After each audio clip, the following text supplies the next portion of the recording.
qui marche sur la route, le nez en l'air et les cheveux au vent. Deux images suggestives. La première me vient de ces paroles de Jésus dans Jean chapitre 10, où Jésus dit que ceux qui sont à lui, les brebis qui sont à lui, sont dans sa main et que personne ne peut les arracher parce que le Père est plus fort que tout. La première idée, la première image, il n'est pas mal de prier avec nos images, c'est l'image d'un enfant blotti dans la main de son Père. Nous sommes blottis dans la main de Dieu. La deuxième image, c'est celle de la puissante prière sacerdotale de Jésus, dont nous méditons la beauté juste avant la Pentecôte. Jésus, les yeux levés au ciel, prie. Il précise qu'il ne prie pas seulement pour ceux qui sont là, mais pour tous ceux qui deviendront des chrétiens, donc vous et moi. La deuxième image, cette prière de Jésus qui nous couvre comme un parapluie, effectivement, comme le paraclet. Le paraclet, c'est ce protecteur. Non seulement nous sommes dans la main de Dieu, mais également nous sommes couverts par la puissante prière de Jésus. Comment faire pour vivre cela? La première chose, c'est de se rappeler que c'est l'Esprit Saint qui joue ce rôle, qui est à la fois la main qui nous porte et ce parapluie qui nous protège, ce paraclet qui nous couvre. Comment vivre cette expérience? Jésus dit si quelqu'un a soif, qu'il vienne en moi et qu'il boive. Il s'agit donc d'un problème de soif, de désir.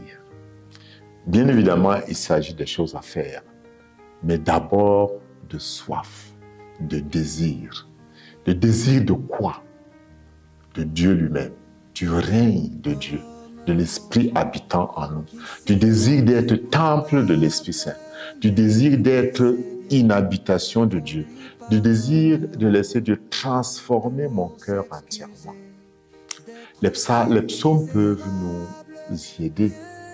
Nous connaissons le psaume 62 que nous récitons très souvent les jours de fête. Dieu, tu es mon Dieu. Mon âme a soif de toi. Après toi languit ma chair. La soif de Dieu, c'est-à-dire de l'Esprit Saint, c'est ça qui transforme mon cœur pour que je sois aussi bien dans la main de Dieu que couvert par lui. Quand je dis comme le psalmiste au psaume 26, verset 4, il dit, je n'ai demandé qu'une chose au Seigneur, la seule que je cherche, c'est d'habiter la maison du Seigneur tous les jours de ma vie. C'est d'être dans cette main, d'être couvert les deux à la fois.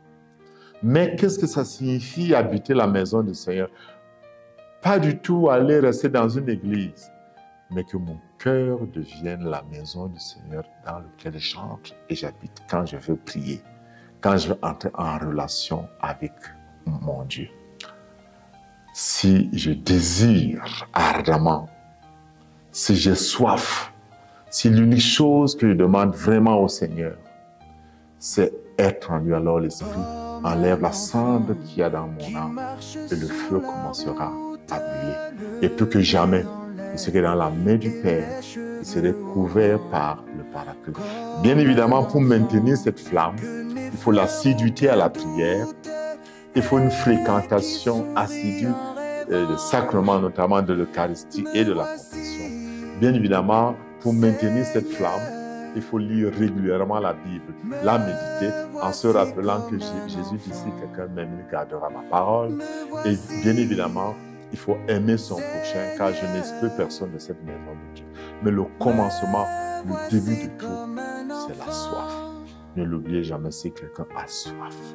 Alors désirons plus que tout que notre cœur soit le lieu où l'Esprit Saint habite. Alors de nos cœurs couleront des fleuves d'eau vive. Et que cette puissance de Dieu remplisse vos cœurs en ce temps où nous célébrons la Pentecôte. Et que Dieu vous bénisse, le Père, le Fils et le Saint-Esprit. Amen.